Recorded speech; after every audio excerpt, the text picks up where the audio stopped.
This is a story about an emperor.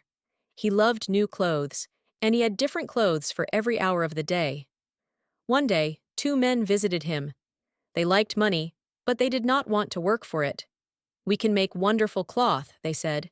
"It's very beautiful cloth, so only clever people can see it." "I like it," the emperor thought. "Make this cloth, then make me some clothes," he said to the men. "Some people won't see them, but they're stupid people." He gave a lot of money to the two men. Every day, the men asked the king for more money. "We're working hard," they said, but they did not make any cloth. The emperor waited and waited. He wanted his new cloth, but he did not want to visit the two men, and he was afraid. "Perhaps I won't see the cloth," he thought. "Then everybody will know that I'm not a clever man." He called a servant. "Go and look at the new cloth. Ask them when will it be ready." The servant went to the men's house, but what did he see? Nothing. There was no cloth. "What are they doing?" the servant thought. "Come nearer," one of the men said. "Do you like our cloth? Isn't it beautiful?" The servant looked and looked, but he saw nothing. "I don't understand," he thought. "Am I stupid? I can't tell anybody about this." He spoke to the men. "Oh, it's very good." "Very good," he said. "The cloth is beautiful. I'll tell the emperor." The emperor waited for 2 more weeks. Then he called another servant. "When will the cloth be ready?" he cried. "Find those 2 men, ask them." This servant went to the 2 men. They showed him the cloth, but he couldn't see anything. "Isn't the cloth beautiful?" one of the bad men said. The other servant liked it. The man thought, "I can't see the cloth. I'm stupid. But I don't want anybody to know." He went back to the emperor and said, "The cloth is wonderful." After 2 or 3 days, the people in the city started to talk about the beautiful cloth. "It's very beautiful, but stupid people can't see it," they said. Now the emperor really wanted to see the cloth. He took his servants with him and went to the men's house. "Isn't the cloth beautiful?" said the 2 men. "Please look at it. Isn't it pretty? Touch it." And they put out their hands and showed him. "I can see nothing," the emperor thought.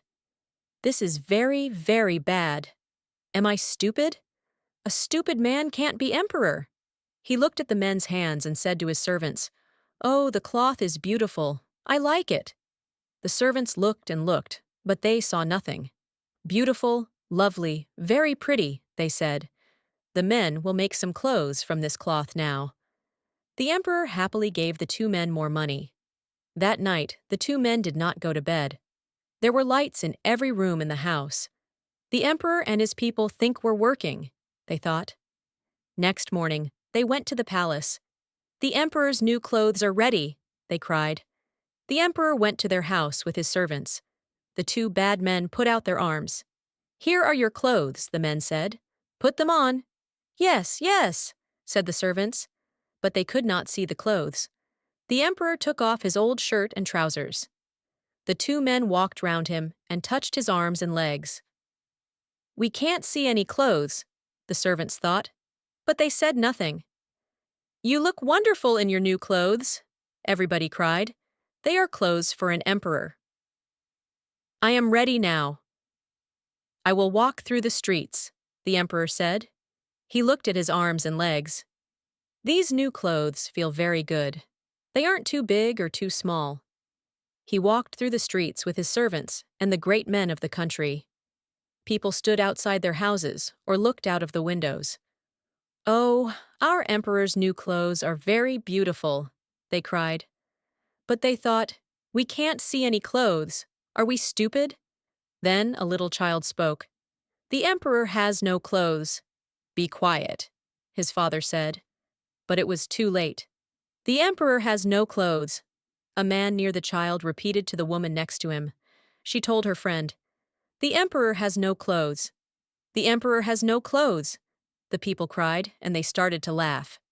The emperor was angry. "The people are right," he thought, "but I have to walk through the streets." He walked and walked. His servants and great men followed him, but they knew too. The emperor had no clothes.